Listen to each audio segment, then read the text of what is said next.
Hello à tous, on est dans The Corner Shop Lab, je suis Paul Serin et aujourd'hui on va parler de la Duotone Select et Select SLS.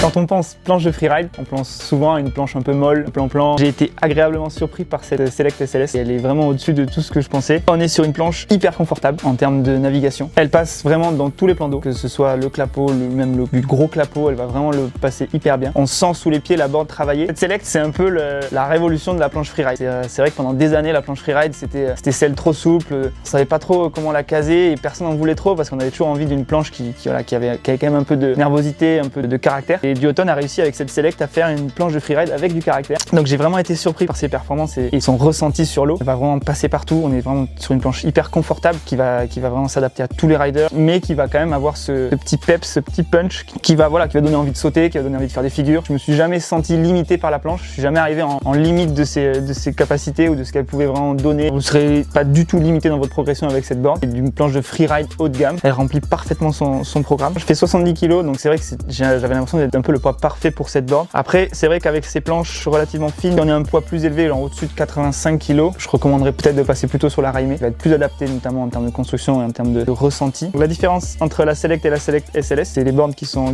identiques en termes de shape, en termes de concave et de bottom derrière. On a juste une différence de construction. Si on veut prendre des images, version SLS sera un ressort qui va être un peu plus dynamique, qui va renvoyer un peu plus fort, notamment au niveau des pops, au niveau des appuis. Ça reste deux boards de freeride haut de gamme. Les deux vont avoir la même glisse. Ça dépend ce que vous cherchez. Si vous voulez vraiment repousser un peu plus votre niveau, avoir des pops plus dynamiques, la version SLS sera idéale. Si vous voulez rider, avoir la même glisse, le même shape, les mêmes caractéristiques plus ou moins, vous avez la version la Select qui sera idéale aussi.